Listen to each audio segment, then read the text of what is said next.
Okay. Okay, so our battery died. Welcome back. Okay, so at the end of the last one, I just was talking about how she broke my water.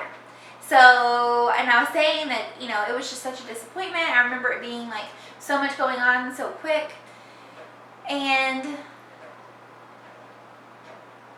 how terrible it was because I didn't have anything to eat. I didn't have anything to eat during that time. So it had been, by this point, I think almost 2 days that I hadn't eaten. And yeah, and I was sneaking meals essentially. As she kept telling me to eat, and I did need to eat, but you can't just sit there and go nom nom nom nom while somebody else is sitting there eating ice chips. So every time she napped, I called in her mom and it's just like, get me Wendy's. Give me. I did get to eat one thing. Well, I didn't even get to eat the one thing. So they let you have popsicles. This was a funny story. So they let you have popsicles. And of course they didn't have blue raspberry or green, which are like the two best flavors. But anyway, it's another story for another day. But I got a grape popsicle. They didn't have banana. Yeah, I know, but that's the best, easily the best. Well, I had a grape popsicle that they brought me. And I was so excited to finally like have some flavor because I had just been eating water. I had just been drinking water. So I got the popsicle, and as soon as I like put it in my mouth, I remember like trying to pull it back out. It wasn't coming. It was so cold that it had stuck like to the inside of my lip, and it took off my skin. It took off like a solid layer. There was layer. Nice little lip portions all around the outside of this popsicle. And I was like, Sean, I'm bleeding. And there was like blood just all like welling in my mouth from this freaking popsicle. It took my skin with it. It was terrible.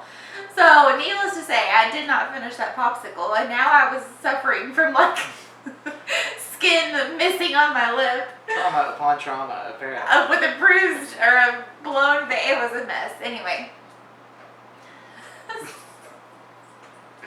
Let's see. So. I think after all this, we get to your real fun times, the epidural. Yeah, the epidural happened. Oh. Dr. Terasa came in after she broke my water, and she was like, let's go ahead and get your epidural. You know, you'll want it. It's gonna. I think she was expecting us to have a baby that night on the 1st.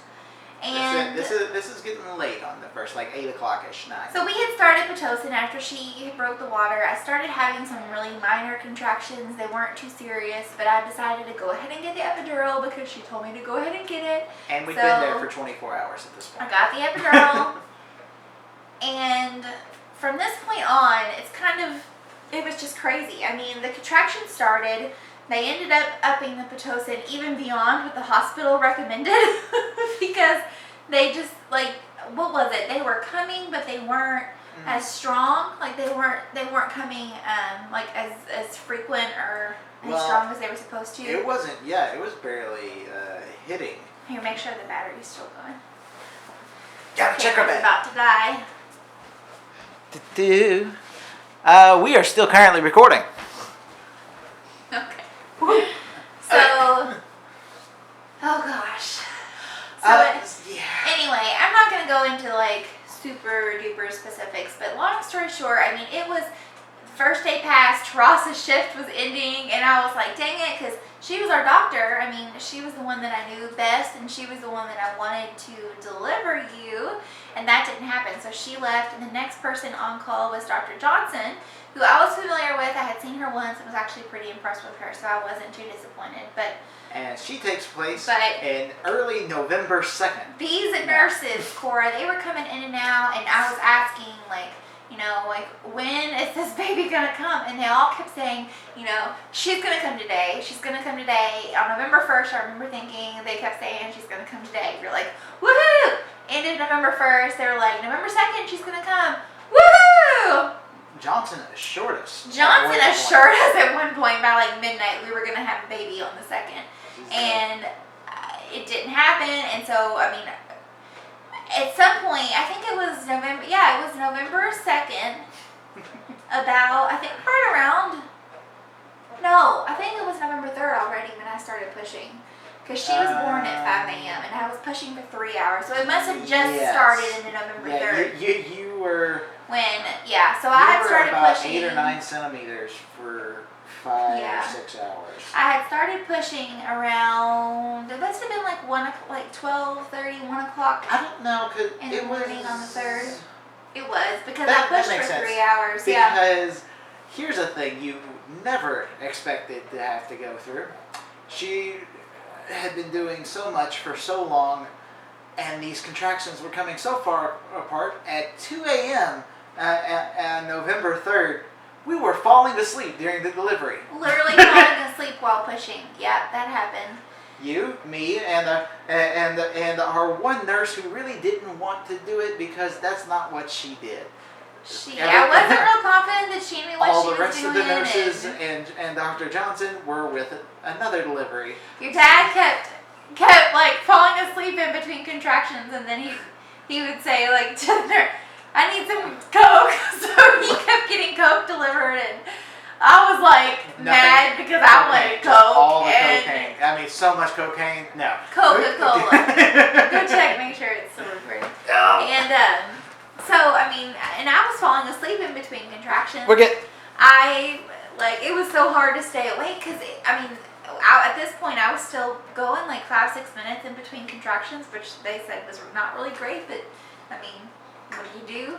The Pitocin was already like above the level that the hospital allowed, and it was kind of crazy. We were hitting 10-minute intervals. Everyone's falling asleep so much. Standing there, I found out that I could play Pac-Man on my phone. And I was playing Pac-Man to keep myself awake. We would while get so Sarah excited during the push. We're like, and then we just couldn't stay awake. We were so tired, and I was exhausted because I hadn't eaten at this point. It had been like 3 days. It was a long. I was just worn out, and it really comes down to the unfortunate thing, Cora, sweetie, you were stuck. You were stuck. You like were not. The nurse could feel your hair, all of that hair that we didn't know how much hair we were talking about. The nurse was right there. She kept saying like during the push that you were like making headway, but then like when I was done pushing, you would kind of pull back in. So you weren't really coming out. You were kind of coming out and back in, but you weren't like ever getting ahead. And so finally Dr. Johnson came in and she was checking, and she kept saying, normally when she, during the pushing phase, they're able to like put 2 fingers around your head and like the pelvic bone, but she was like, she could not get any amount of her finger like in between my pelvic bone and your head. So with that, she was saying, she didn't think there was any space for your head to come out. And it had started to get to the point that when I pushed, your heart rate started plummeting, and that was kind of scary. And so we just decided at that point, it's a C-section was gonna have to be how this rolled out. So that was kind of terrifying. All throughout the pregnancy, I kept saying, I never wanted to have a C-section because I just was scared, and So we have emergency C-section. Woo! At this point too, I had started to run a fever. My fever was super, super high. My mouth was like getting real frothy, and like I just was not doing good. And then the anesthesiologist that came in after the epidural failed like 2 times, I forgot to mention that. So many epidural failings. He came in, and I remember him saying like, why does she look like this? And I was burning up. I was telling your dad to like go get like folders, and was like, yeah, she was running a fever. Like I was getting prepped for the OR and just taking It was I was a mess. And I remember asking the nurse if people died during C-sections, and I kept telling your dad, I was like if anything happens, like you save the baby, and that is all. Like it's not a question. And your dad was like, I'm not talking about this, and I made him promise me, so he did do that. But I was just scared. At this point, it had been so long. I think my emotions were just all over the place. Like this had been finding out your head was stuck. They had to push you back into me, like at one point, because Johnson literally took her hand and pushed. And I felt your whole body like kind of come back up into